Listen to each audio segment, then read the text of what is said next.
Vous nous suivez partout dans le monde, mesdames et messieurs, bonsoir à tous et bienvenue dans cette édition d'information dont voici les principaux titres. Un mandat d'arrêt a été émis ce jeudi 24 septembre 2020 contre deux hauts gradés de la police guinéenne. Ces deux responsables de la police sont poursuivis pour violation de domicile et destruction de biens par certains responsables du FNDC. Le mandat d'arrêt a été émis par le juge Charles White. Vous aurez plus de détails dans un instant. Dans le cadre de la commémoration des 11 ans des massacres du stade du 28 septembre 2009, la coalition guinéenne pour la Cour pénale internationale a organisé une conférence de presse ce jeudi 24 septembre 2020 à Conakry. La coalition réclame justice pour les victimes. Les réactions, c'est dans cette édition d'information. Encore une fois à tous, bonsoir et bienvenue dans ce journal. Bref, pour démarrer cette édition d'information, insécurité, on en parle dans la nuit du mardi à mercredi 23 septembre 2020. Dans la ville de Mandiana, un conducteur de mototaxi du nom de Alassane Touré a été égorgé et éventré par des inconnus avant d'emporter sa moto. Pour l'heure, les causes de la mort du jeune Alassane ne sont jusque-là pas connues. D'après les autorités locales, une enquête est ouverte afin de mettre main sur les assassins. Toujours en bref, pour parler d'insécurité à Bambeto, c'est dans la commune de Ratoma, un vendeur de café a trouvé la mort dans une altercation avec un taximan. Une histoire de monnaie serait à l'origine de la tragédie qui s'est produite ce jeudi 24 septembre 2020 aux environs de 8 h du matin. Nous y reviendrons dans nos prochaines éditions d'information. Et puis, je vous le disais au sommaire, cela fait 11 ans depuis les massacres survenus au stade du 28 septembre en 2009. Dans le cadre de la commémoration, la coalition guinéenne pour la Cour pénale internationale a organisé une conférence de presse ce jeudi 24 septembre 2020 à Conakry. Une conférence au cours de laquelle plusieurs zones d'ombre concernant le dossier ont été soulignées. Keletou Bari et Alassane Souma étaient de la partie suivie.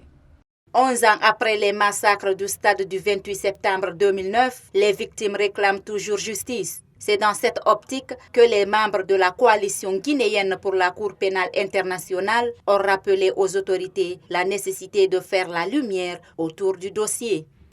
Parlant des crimes graves commis au 28 septembre, la coalition guinéenne pour la Cour pénale internationale, CGCPI, rappelle, pour mémoire, que ce sont les forces de défense et de sécurité, suite à la manifestation des forces vives contre la candidature de M. Moussa Dadis Camara de l'élection présidentielle de janvier 2010, qui ont été à l'origine d'environ 150 personnes tuées, des dizaines de femmes violées, environ une centaine de disparus, des centaines de blessés et des séquestrations, des arrestations illégales, des dégâts matériels importants.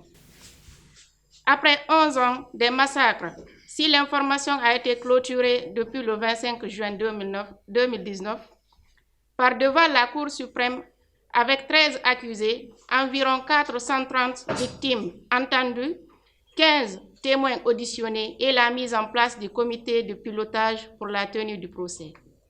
Force est de reconnaître que les victimes sont de nos jours impatientes, voire inquiètes quant à l'ouverture d'un procès juste, équitable et inclusif. La coalition guinéenne pour la Cour pénale internationale relève également que depuis l'ouverture des enquêtes en janvier 2010, devant les juridictions guinéennes, beaucoup de victimes sont décédées. Certaines sont malades et vivent dans la précarité la plus absolue. La douleur et le désespoir habitent toujours les victimes des massacres du 28 septembre 2009. Après 11 ans, depuis ces massacres se sont perpétrés au stade du 28 septembre, nous avons l'impression que c'est le désespoir, l'oubli et le mépris aujourd'hui qui fragilisent les victimes. 11 ans après, les douleurs sont encore immenses et atroces. Et aujourd'hui, nous en appelons à l'État de la manière la plus solennelle, non seulement d'abord à la reconnaissance du statut de la victime. Parce qu'on ne peut pas aller à un procès si toutefois l'État ne reconnaît pas la statut des victimes. En attendant la tenue du procès dans cette affaire, la CGPCI exhorte le gouvernement guinéen à allouer une indemnité provisoire aux victimes du massacre du 28 septembre 2009. Un mandat d'arrêt a été émis ce jeudi 24 septembre 2020 contre le commissaire divisionnaire Aboubakar Fabou Kamara, directeur de la police judiciaire DPJ, et le commandant de brigade de répression et d'intervention Mohamed Lamine Simanka. Le mandat d'arrêt a été émis par le juge Charles White. Ces deux responsables de la police sont poursuivis par Ibrahim Diallo et Soko Koundouno pour violation de domicile et destruction de biens. Les experts électoraux dépêchés à Conakry par la CEDEAO ont présenté mercredi 23 septembre 2020 les résultats des travaux de l'audit du fichier électoral guinéen. Au cours de cette présentation, le chef de la mission des experts a confirmé les chiffres publiés par la CENI il y a de cela 2 semaines. C'est un reportage de Bintou Souma et Alassane Souma.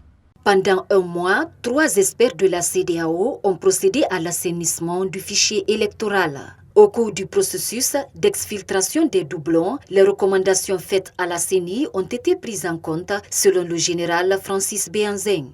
Au total, 24 374 mineurs ont été radiés. Par rapport aux inscriptions multiples, il y a eu 375 000 électeurs qui ont été inscrits lors de la révision électorale après le fichier de mars 2020. La radiation des décès.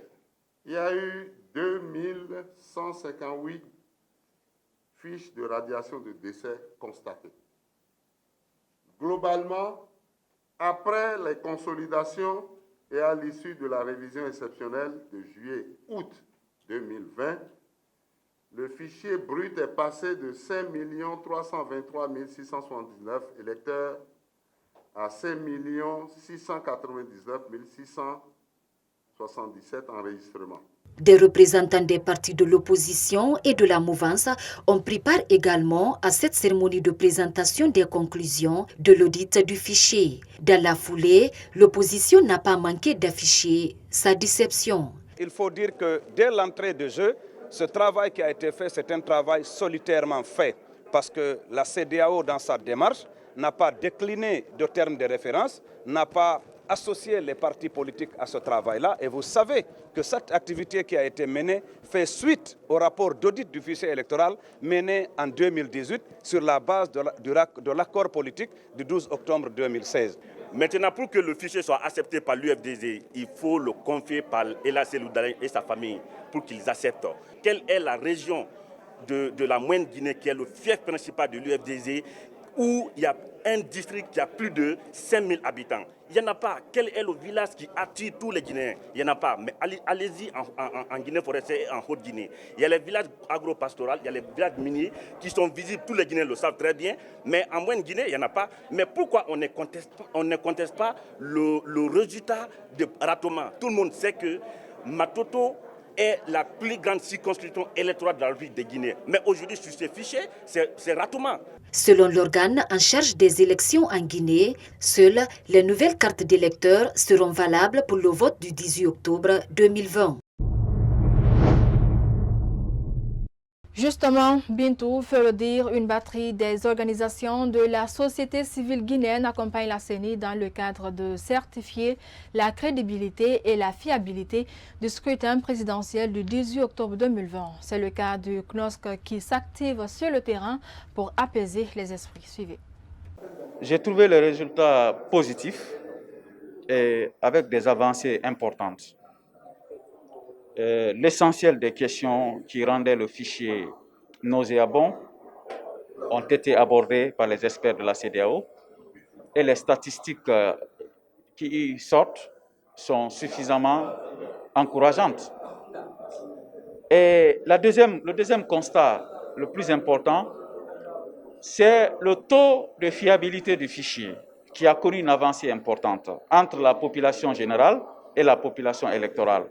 Parce que ce ratio est important pour la fiabilité du fichier.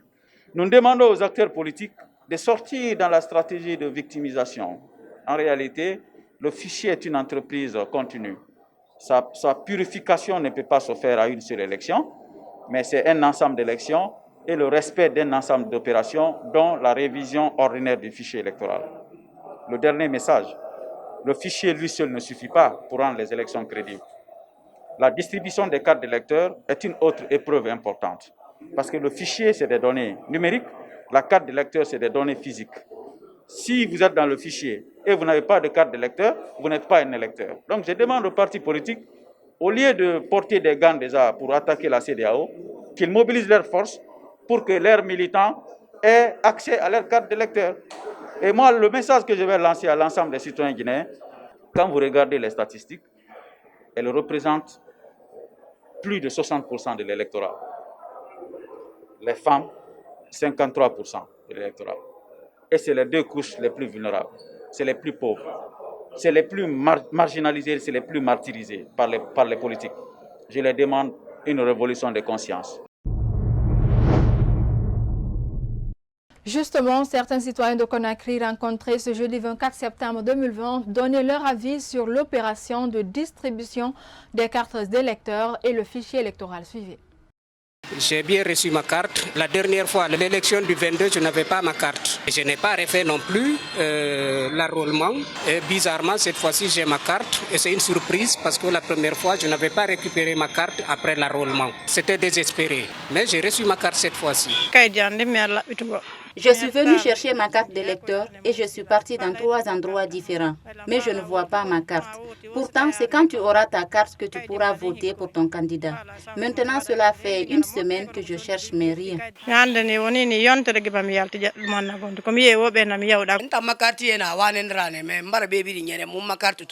je viens de Wanindara. Et je suis venu ici dans l'espoir de retrouver ma carte. Je demande donc au gouvernement, au nom de tous ceux qui n'ont pas encore reçu leur carte, afin qu'ils nous viennent en aide pour qu'on puisse recevoir nos cartes d'électeurs. On a vu que les partis se sont engagés pour participer aux élections. On ne peut pas dire que c'est garanti à 100% ou bien à 80% ou bien à 90%, mais il y a un peu de garantie par rapport au fichier quand même. On a un peu vérifié. Quand même, on dirait que le doublon s'est un peu diminué par rapport à ce qu'on a distribué ici. C'est un peu propre au minimum, les 50%. Et puis, l'unique école franco-arabe du quartier Aviation 2 dans la commune urbaine de Fria manque d'enseignants. Les élèves de ce quartier sont obligés de parcourir plusieurs kilomètres pour bénéficier d'une formation. C'est un constat de Noumousso Doumbouya et Moustapha Diané. Nous sommes dans le quartier Aviation 2, dans la commune urbaine de Fria. Ici, l'unique école franco-arabe construite il y a 8 ans n'est pas opérationnelle. Faute des moyens, les autorités peinent à achever la construction de l'école. Une situation qui porte préjudice aux élèves de la localité. Quand ils ont construit l'école là, ils ont dit le délai c'est 3 mois. Le délai pour terminer l'école. Mais depuis ces jours-là, depuis que l'arrivée le prophète Madame Khadia Nyalion Kondé, depuis qu'elle est venue ici, jusqu'à présent, l'ouverture de l'école n'a pas été lieu. Bon, on se demande même pourquoi ils ont arrêté le travail là.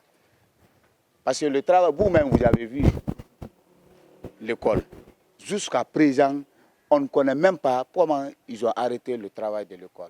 Certains élèves parcourent plus de 10 km aller et retour pour bénéficier d'une formation. Des élèves qui abandonnent l'école à mi-parcours à cause de la distance. C'est du moins les témoignages de ces parents d'élèves. Ma fille a tellement marché sur un trajet de 5 km pour son école qu'elle en a perdu du poids. Elle a tellement marché qu'elle en est découragée. Mais maintenant, elle fait la couture. C'est la même situation que risque de subir notre fils. Mais avec lui, si ça continue, on risque de l'inscrire dans une école française. Nous demandons au gouvernement et les personnes de bonne volonté de nous venir en aide pour achever le chantier et trouver les enseignants pour l'école.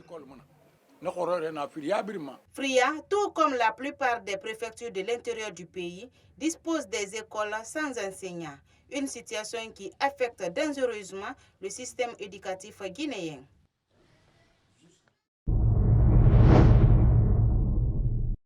Et puis sport, pour finir cette édition d'information, les activités sportives et culturelles reprennent sur toute l'étendue du territoire national après l'allègement des mesures barrières pour les acteurs culturels. et sportifs guinéens. Ainsi, il est désormais permis aux sportifs et supporters de se retrouver dans différents terrains tout en respectant un certain nombre de mesures édictées sous réserve de l'évolution du Covid-19 en Guinée. C'est un reportage de Mohamed Salih Diallo, Ibrahim Paye Kamara. Depuis le 22 mars 2020, toutes les activités culturelles et sportives sont mises aux arrêts à cause de la pandémie du coronavirus. Cet allègement pourrait permettre aux amoureux du cul rond de reprendre les activités sur les stades du pays. Les encadreurs satisfaits de cette reprise planifient les calendriers des entraînements. D'abord, je remercie le bon Dieu, je remercie la Fédération guinéenne de football, la Ligue guinéenne de football professionnel. Vraiment, nous sommes contents, nous sommes très ravis. Bon, on est en train d'examiner le calendrier des entraînements. Depuis hier, on a pris les contacts. Bon, d'ici demain, les entraînements vont commencer régulièrement, du matin au soir. Pour ce qui est de la nouvelle saison 2020-2021, rien n'est encore officiel quant à la reprise ou non le 2 octobre prochain. Les matchs se joueront bel et bien en présence des supporters, avec le respect strict des mesures de distanciation.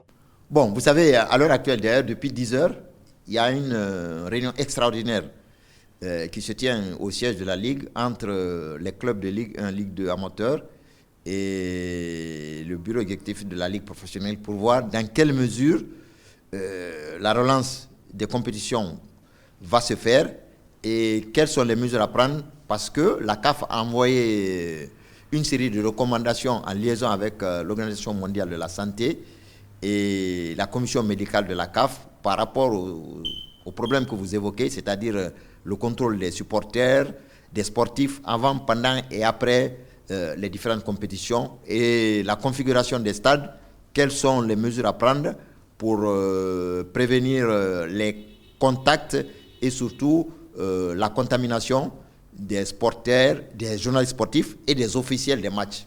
Selon nos informations, les autorités politiques s'engagent à mettre à la disposition de la Ligue guinéenne de football professionnel les moyens financiers pour le bon déroulement du championnat. Et voilà, mesdames et messieurs, ainsi prend fin cette édition d'information. À tous, merci de votre aimable attention. Mais avant de vous quitter, je vous invite à suivre votre rubrique Écho de la Cité, une rubrique qui donne la possibilité aux citoyens de s'exprimer sur des sujets brûlants de l'actualité sociopolitique guinéenne. Au revoir.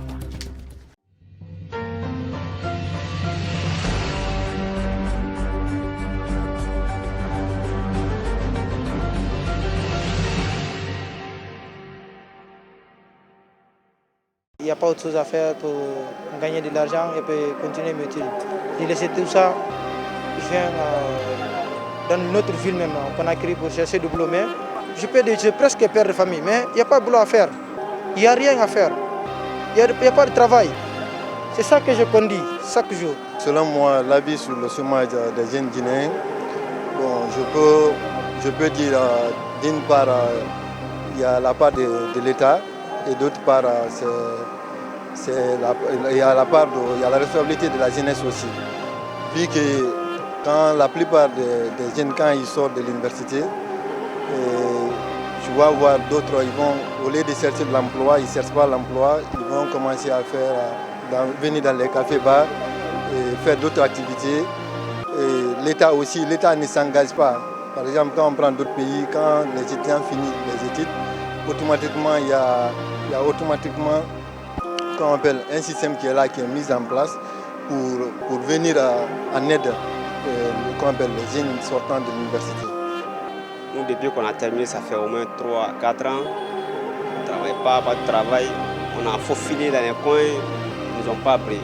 Donc on est là, on se concentre sur les petits magasins, on n'a plus des boutiques où on vend des habits. C'est sur ça qu'on se concentre actuellement. Mais ce qui se concerne le travail de l'administration, actuellement on ne fait rien de bon. Actuellement, on a fait parce que moi j'ai né mon bagage rendez be diplôme na munya walde muna ko ni ba mu fe mate mamin na nebe donc mengera kata ara ya fi jeunesse ma mun to ki faina ya ta ya be mun na be jeni mun bagage rendez mo diplôme za mu ni ba ngi be walde muna mun to ko ni ba de ba se stoffe karaha donc ko ni ba fe mun do ata indebe franchement era mun mali mun fanga walde so mun alu dende pana la Guinée kuibi. way min komi mari wigol lamɓe men ɓen no ɓe ettoɓe famodira e opposition o walla jama on leydi ndin ɓutta sa yi leydi weeli ko golle woodi waɗo menen ɓe débriyayɓe moyen ɗuuɗa si tawi woni ɓutta en soñjoto so woni noon tawi no ɓutti hay si tawi woni an ala marɗo ɓe wawete wallude heɓano gollira walla en kadi heɓe laawi so tawi woni hiɗa wawi immade ɗo yaaha wanowa maamu tawi wono paasi maɗin ko wanowa 70 000 a heɓay ɗin ɗon feere yewgo hiwro mawɓe ma ɓen arta heɓa moyen kadi no toujours no courage ora fi ɗaɓɓugol ngol so tawi woni wonti tawi laawi ala ndiyan ala kuran ala jama on soñjoto. En vérité, je ne voulais pas parler de la classe politique guinéenne parce que en vérité, je suis vraiment déçu de la classe politique guinéenne et surtout les jeunes qui font partie de cette classe politique. Ils se laissent manipuler par les politiciens qui travaillent à leur fin pour leur bénéfice seulement. Et que nous, les jeunes qui doivent être les relais de ce pays, on se laisse manipuler par ces gens-là.